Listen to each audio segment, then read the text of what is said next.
Radio Kantipur, radio राष्ट्रको। पछिल्लो 24 घण्टामा 707 जनामा कोरोना संक्रमण पुष्टि भएसँगै मुलुकभर संक्रमितको संख्या 29,500 नाग्यो। संक्रमणका कारण हालसम्म 128 जनाको मृत्यु। कोरोना भाइरस संक्रमित र प्रभावित व्यक्तिहरू सरकारको निर्देशन र सेवा सुविधा पाउनुपर्ने निजी अस्पतालहरूको मागको चेपुवामा पर्दै कोरोना महामारी संक्रमण रोकथाम तथा नियन्त्रणका लागि एकजुट हुन सबैमा कांग्रेसको अपील। कार्यदललाई प्रभावित बनाउने गरी सरकारबाट राजनीतिक नियुक्ति भएको भन्दै नेकपामा नयाँ विवाद सुरु। कार्यदल गठन पूर्व नै नियुक्ति प्रक्रिया सुरु भएको प्रधानमन्त्री ओलीको स्पष्टोक्ति। जम्मू कश्मीरमा गत वर्ष तैनाथ 1000 सैन्य जवानलाई फिर्ता बोलाउने भारत सरकारको घोषणा। चीनले लागू गरेको विवादास्पद राष्ट्रिय सुरक्षा कानूनलाई कारण देखाउँदै अमेरिकाद्वारा हङकङसँगको सुपुर्दगी सन्धि स्थगित। र इङ्ग्लिस प्रिमियर लिग फुटबलको आगामी सिजनका लागि खेल तालिका सार्वजनिक। पहिलो दिन च्याम्पियन लिभरपुलले नवप्रवेशी लिड्स युनाइटेडसँग प्रतिस्पर्धा गर्ने। नमस्कार, कान्तिपुर डायरीका साथमा साथी सूरज र इन्द्रलक्ष्मी। समाचार अब विस्तारमा। नेपालमा कोरोना संक्रमितको संख्या 29,500 नागेको छ। पछिल्लो 24 घण्टामा मुलुकका विभिन्न स्थानमा गरिएको परीक्षणमा 707 जना नयाँ संक्रमित भेटिएसँगै कुल संक्रमितको संख्या 29,645 पुगेको छ। स्वास्थ्य तथा जनसंख्या मन्त्रालयका प्रवक्ता प्राध्यापक डाक्टर जागेश्वर गौतमका अनुसार 192 जना महिला र 515 जना पुरुष आज संक्रमण पुष्टि भएको हो। काठमाडौँ उपत्यकामा मात्रै 200 संक्रमित थपिएका छन्। प्रवक्ता गौतमका अनुसार काठमाडौँमा 174 जना, ललितपुरमा 18 र भक्तपुरमा 8 जना संक्रमित थपिएका छन्। पछिल्लो 24 घण्टामा मुलुकका विभिन्न अस्पतालबाट 264 जना संक्रमण मुक्त भई डिस्चार्ज भएका छन्। कुल डिस्चार्ज हुनेको संख्या आजसम्म 17,964 पुगेको छ, जुन कुल संक्रमितको 61% हो। मुलुकभर सक्रिय संक्रमितको संख्या 11,555 रहेको छ। पछिल्लो 24 घण्टामा मुलुकभरका 39 प्रयोगशालाबाट 11,832 जनाको पीसीआर परीक्षण गरिएको थियो। हालसम्म जम्मा 5,66,220 जनाको पीसीआर विधिबाट परीक्षण गरिएको छ। संस्थागत आइसोलेसनमा 8,083 जना र होम आइसोलेसनमा 3,772 जना रहेको मन्त्रालयले जनाएको छ। अहिलेसम्म 11,768 जना क्वारेन्टिनमा छन्। यसैबीच पछिल्लो 24 घण्टामा संक्रमणका कारण थप 8 जनाको मृत्यु भएको छ। मन्त्रालयका अनुसार काठमाडौँ, मकवानपुर र सप्तरीमा 1-1 जना तथा पर्सामा 1 महिला र 2 पुरुषको मृत्यु भएको हो। नियमित प्रेस ब्रिफिङमा मन्त्रालयका प्रवक्ता डाक्टर गौतमले 126 जनाको मृत्यु भएको जानकारी दिए पनि अपराह्न 4 बजेपछि चितवन र रूपन्देहीमा थप 2 जनाको संक्रमणका कारण मृत्यु भएको पुष्टि भएको हो। यो सँगै मृत्यु हुनेको कुल संख्या 128 पुगेको छ। चितवनको भरतपुर अस्पतालको आइसियुमा उपचाररत रत्ननगर नगरपालिका 13 का 65 वर्षीय पुरुषको आज दिउँसो 3 बजे मृत्यु भएको हो। कोरोना संक्रमण पुष्टि भएपछि उनलाई 6 दिन अघि कोभिड आइसियुमा राखेर उपचार सुरु गरिएको थियो। उनी टीबी रोगी पनि थिए। यस्तै स्थानीय मेडिकल कलेजमा उपचाररत रूपन्देहीको देवदह नगरपालिका 3 सिसपुरका 70 वर्षीय वृद्धको आज अपराह्न मृत्यु भएको छ। लामो समयदेखि पक्षाघात, सुगर, उच्च रक्तचापका बिरामी उनमा हिजो मात्र संक्रमण पुष्टि भएको थियो। मुलुकभर 129 जना कोरोना संक्रमित आइसियुमा तथा 7 जना भेन्टिलेटरमा उपचाररत रहेको स्वास्थ्य तथा जनसंख्या मन्त्रालयले जनाएको छ। नियमित प्रेस ब्रिफिङका क्रममा प्रवक्ता डाक्टर जागेश्वर गौतमले बागमती प्रदेशमा मात्रै सबैभन्दा बढी 54 जना आइसियुमा उपचाररत रहेको जानकारी दिनुभयो। यस्तै बागमतीमा 7 जना भेन्टिलेटरमा छन्। यस्तै प्रदेश 2 मा 64 जना, प्रदेश 5 मा 12 जना र गण्डकी प्रदेशमा 6 जनाको आइसियुमा उपचार भइरहेको छ। कर्णाली र सुदूरपश्चिम प्रदेशमा भने कुनै बिरामी आइसोलेसन र भेन्टिलेटरमा नरहेको प्रवक्ता गौतमले जानकारी दिनुभयो। स्वास्थ्य तथा जनसंख्या मन्त्रालयले कोरोना संक्रमितको संख्या दिनानुदिन वृद्धि भइरहेकाले थप सावधानी अपनाउन र अत्यावश्यक काम बाहेक बाहिर नजान पुनः आग्रह गरेको छ। संक्रमित बढ्दै गएपछि अस्पतालका शैय्या नै अभाव हुन थालेको प्रवक्ता गौतमले बताउनुभयो। संक्रमित बिरामीहरूका लागि आइसोलेसनमा राखी उपचार व्यवस्था मिलाइएको छ। लक्षण नभएका संक्रमित व्यक्तिहरूलाई घरमै आइसोलेसनमा बस्न सक्ने व्यवस्था मिलाइएको छ। लक्षण भएकाहरूलाई अस्पतालमा व्यवस्था गरिएको छ भने कतिपयलाई नयाँ छुट्टै भवन व्यवस्था गरिएको अवस्था छ। बिरामी संक्रमणको तुलनामा हामीसँग भएको मौजुदा शैय्या संख्या कम भएको अवस्था छ। स्थानीय तहहरूका तर्फबाट यस रोगको रोकथाम र नियन्त्रणका लागि हर सम्भव प्रयत्नहरू भएका छन्। तपाईहरू सबैले सहयोग र साथ दिनुभयो भने हामी छिट्टै गन्तव्यमा पुग्नेछौँ।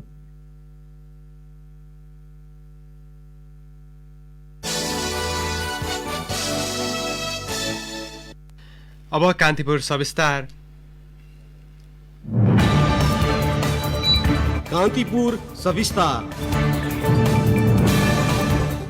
कोरोना संक्रमितको संख्या उच्च बन्न थालेपछि अस्पतालमा बेड अभाव हुन थालेको छ, जसका कारण उपचार अभावमा संक्रमितले ज्यान गुमाउन थालेका छन्। संक्रमणका कारण अधिकांश अस्पतालका स्वास्थ्यकर्मी प्रभावित भएको र केही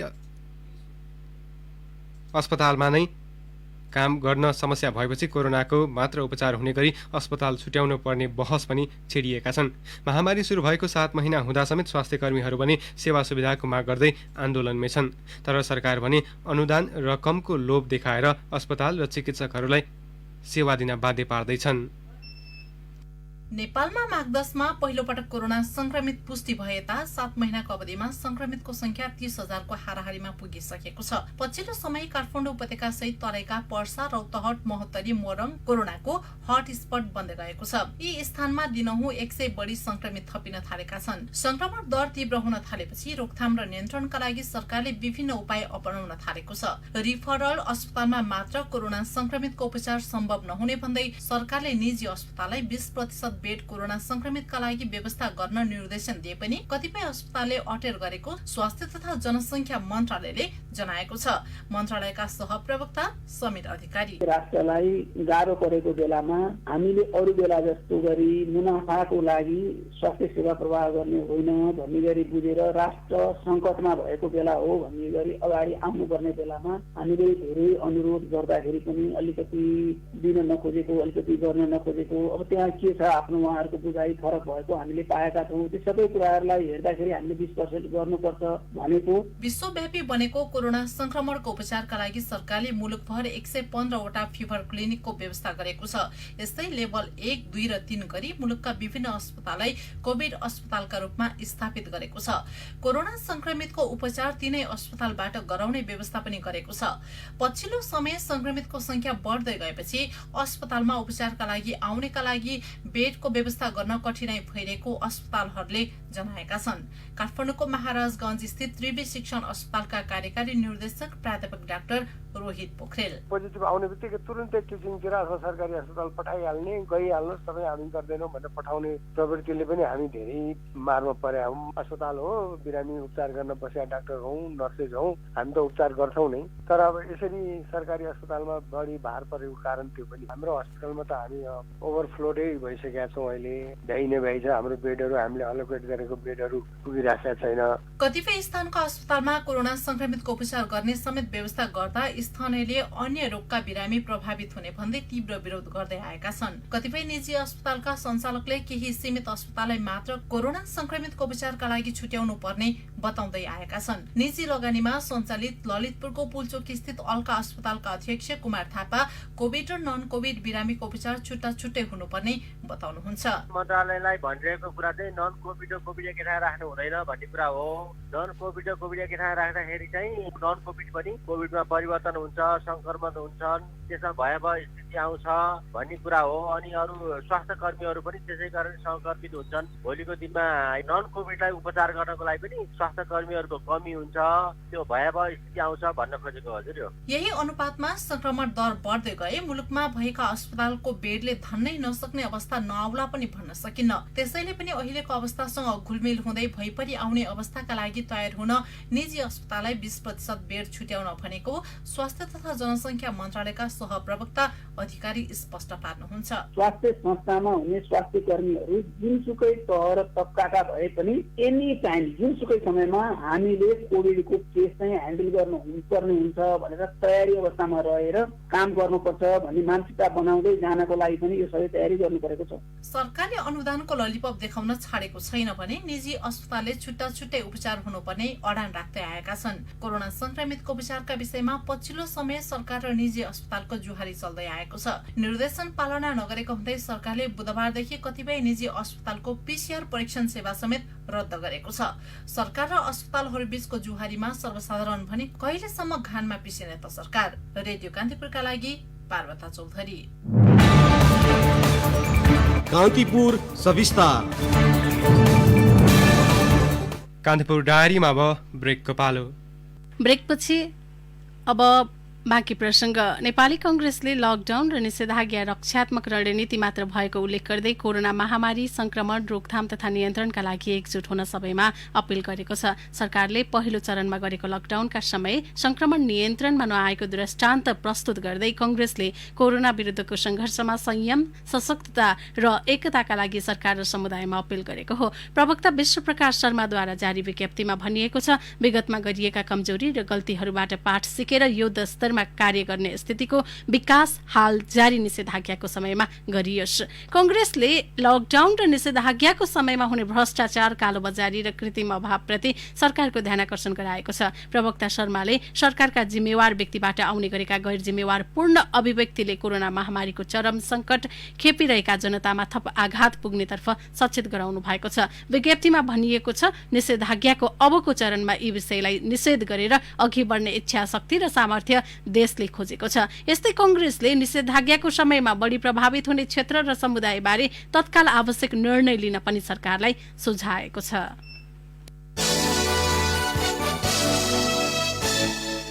विवाद समाधानका लागि कार्यदलले गृह कार्य जारी राखेका समय प्रधानमन्त्रीबाट राजनीतिक नियुक्त भएको भन्दै नेकपामा नयाँ विवाद सुरु भएको छ।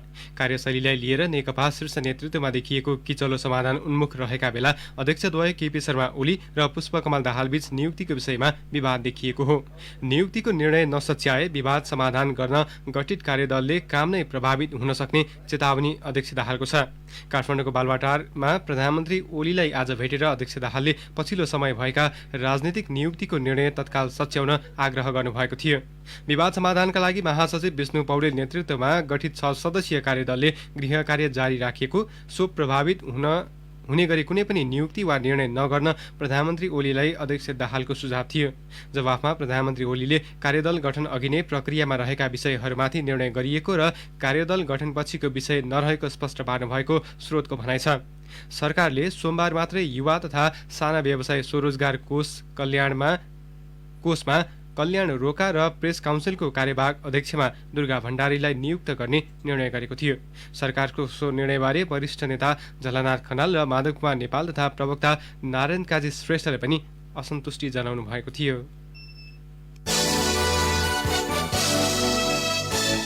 कोभिड-19 ले नेपालको दिगो विकास लक्ष्यमा पारेको असरबारे अध्ययन सुरु भएको छ। विश्वभरका विभिन्न प्राज्ञिक संस्थाहरूमा आबद्ध करिब 45 जना नेपाली विज्ञ एवं अध्येताहरूले एक सञ्जाल बनाई संक्रमणको असरबारे बृहत अध्ययन थालेका हुन्। नेपालले दिगो विकासको लक्ष्य अन्तर्गत सन् 2030 सम्ममा गरिबीलाई 5% घटाउने सहितका लक्ष्य लिएको छ। तर कोरोना संक्रमणका कारण सरकारले लिएको लक्ष्य प्रभावित हुने देखिएको छ। महामारीबाट भएको असरबारेको अध्ययनका लागि बनाइएको सञ्जालमा नेपाल सहित अमेरिका, बेलायत, जर्मनी, जापान, थाइल्याण्ड, स्विडेन लगायत देशमा रहेका 45 बढी प्राज्ञिक आबद्ध छन्।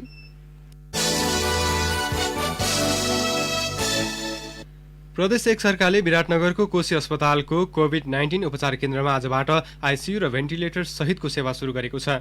आइसियू र भेन्टिलेटर सहितको सेवा सञ्चालन नगरेको भन्दै चौतर्फी विरोध भइरहेका बेला प्रदेश सरकारले आजबाट सेवा सुरु घोषणा गरेको हो। उपचार केन्द्रमा 10 वटा आइसियू र 5 वटा भेन्टिलेटर सेवा सञ्चालनमा ल्याएको सामाजिक विकास मन्त्री जीवन घिमिरेले जानकारी दिनुभयो। तर आइसियू र भेन्टिलेटर सेवा सञ्चालनका लागि कोशी अस्पतालले यसअघि माग गरेको उपकरण र जनशक्तिको व्यवस्थापन नै नगरी मन्त्री घिमिरेले सो सेवा सुरु भएको घोषणा गर्नुभएको हो। राष्ट्रिय झण्डा जलाइएको भिडियो भएको गीत बनाइनुको पछाडि राजनैतिक स्वार्थ भएको निष्कर्ष प्रहरीले निकालेको छ। घटनाको अनुसन्धान गरिरहेको महानगरीय प्रहरी परिसर काठमाडौँ स्रोतका अनुसार गीतमा संलग्न गायक, गायिका, मोजेल लगायतका कलाकार मंगोल नेशनल अर्गनाइजेसनमा आबद्ध छन्। काठमाडौँ प्रहरी प्रमुख श्यामलाल गेवालीले भिडियोको पछाडि कुनै समूहको स्वार्थ हुन सक्ने तरिकाले अनुसन्धान भइरहेको बताउनुभयो। पक्राउ परेका 10 जना मंगोल नेशनल अर्गनाइजेसनमा आबद्ध भएको देखिएको उहाँको भनाइ छ। गीत गाउने गायक, गायिका, मोडल लगायत 10 जनालाई परिसर महानगरीय अपराध महाशाखा र केन्द्रीय अनुसन्धान ब्युरोले पक्राउ गरेको छ। गीतको सुटिङ गत चैतमा भए पनि भिडियो भर्खरै मात्र रिलिज गरिएको हो। जातीय राजनीतिक गरिरहेको मंगोल नेशनल अर्गनाइजेसनका अध्यक्ष डाक्टर गोपाल गुरुङ हुन्।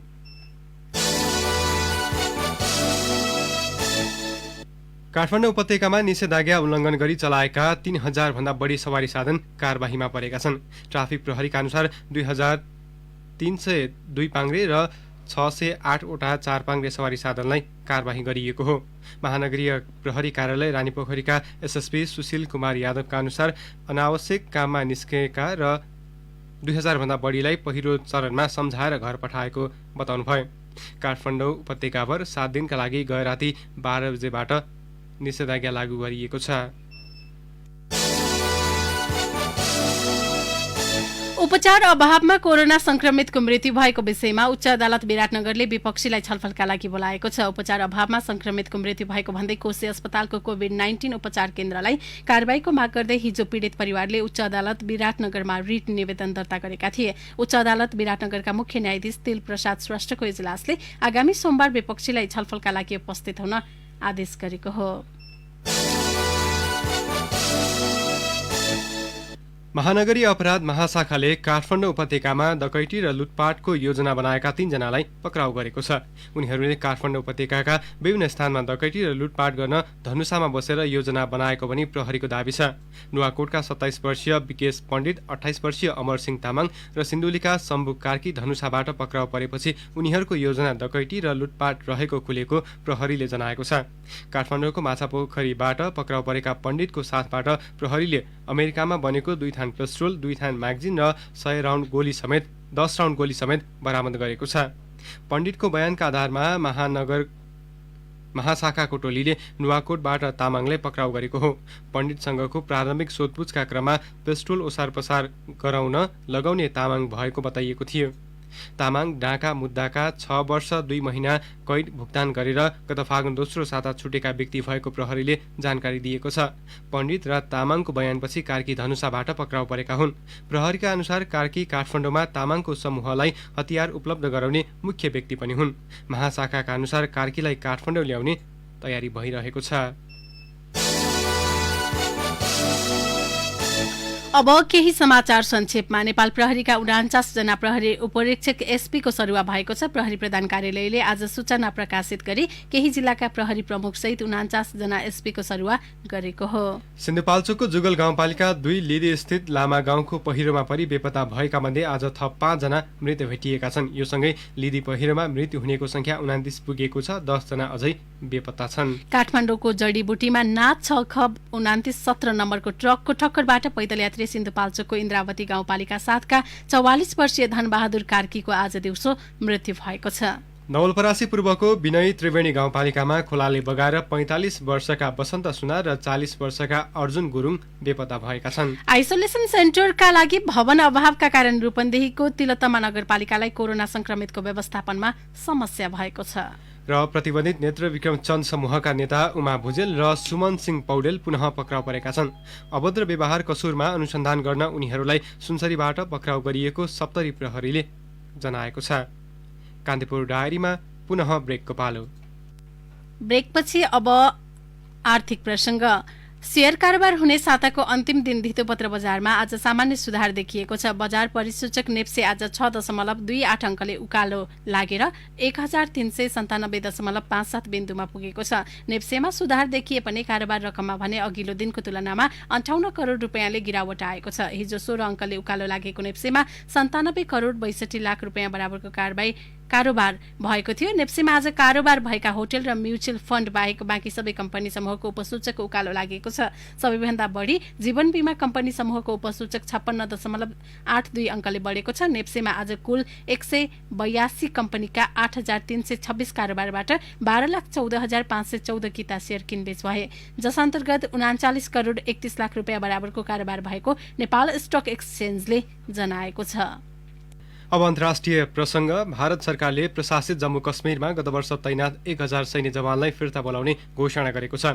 जम्मू कश्मीर राज्यलाई दिएको विशेषाधिकार खोज्दै भारत सरकारले गत वर्ष सीमा क्षेत्रमा सेना तैनात गरेको थियो। भारतको केन्द्रीय गृह मन्त्रालयले जम्मू कश्मीरमा तैनात सेनालाई फिर्ता बोलाएर पूर्ववत स्थानमा खटाउन मातहतको निकायलाई निर्देशन दिएको बीबीसीले उल्लेख गरेको छ। पछिल्लो समय जम्मू कश्मीरको सीमा क्षेत्रमा आक्रमण, इन्काउन्टर र राजनीतिक व्यक्तिको हत्या लगायत घटना सार्वजनिक भइरहेको समयमा गृह मन्त्रालयले यस्तो निर्णयलाई भारतीय राजनीतिक वृत्तमा चासोका साथ लिएको छ।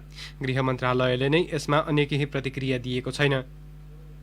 गत वर्ष जम्मू कश्मीर राज्यलाई विशेषाधिकार दिने संवैधानिक प्रावधान खारेजी गरिदिएपछि भड्किएको तनाव नियन्त्रणमा लिन भारत सरकारले त्यहाँ महिनौसम्म कर्फ्यू लगाउनका साथै इन्टरनेट तथा सञ्चार समेत विच्छेद गरेको थियो।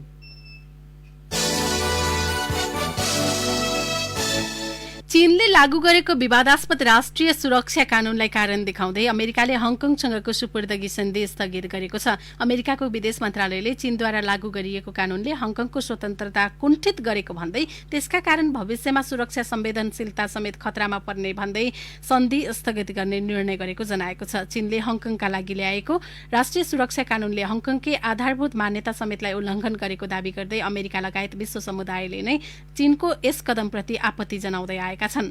अमेरिकाका विदेश मन्त्री माइक पोम्पियोले अहिलेकै अवस्थामा सुपुर्दगी सन्धिको दुरुपयोग हुन सक्ने भन्दै सन्धि स्थगित गरेको बताउनुभयो। यसअघि गत महिना मात्र अमेरिकाका राष्ट्रपति डोनाल्ड ट्रम्पले हङकङसँगको विशेष व्यापारिक र राजनैतिक सम्बन्ध अन्त्य गरेको घोषणा गर्नुभएको थियो। अब खेल प्रसङ्ग। इङ्ग्लिस प्रिमियर लिग फुटबलको आगामी सिजनको खेल तालिका सार्वजनिक भएको छ। लन्डनमा एक कार्यक्रमका बीच आगामी सेप्टेम्बर 12 अर्थात् भदौ 27 गतेदेखि सुरु हुने गरी ड्र सार्वजनिक भएको हो। प्रतियोगिताको उद्घाटन खेलमा सेप्टेम्बर 12 मा च्याम्पियन्स लिभरपुलले लिड्स युनाइटेडसँग प्रतिस्पर्धा गर्नेछ। सोही दिन आर्सेनल र फुलह्याम तथा क्रिस्टल प्यालेस र साउथह्याम्पटन बीच प्रतिस्पर्धा हुनेछ। यस्तै टोटनह्याम हटस्पर र एभर्टन, लेस्टर सिटी र वेस्ट ब्रोम तथा न्यूक्यासल युनाइटेड र वेस्ट ह्याम पनि सोही दिन आम्ने सामने हुनेछन्। सेप्टेम्बर 14 मा चेल्सी र ब्राइटन एन्ड होभ एल्बियन तथा वुल्भरह्याम्पटन र शेफिल्ड युनाइटेड बीच खेल हुनेछ।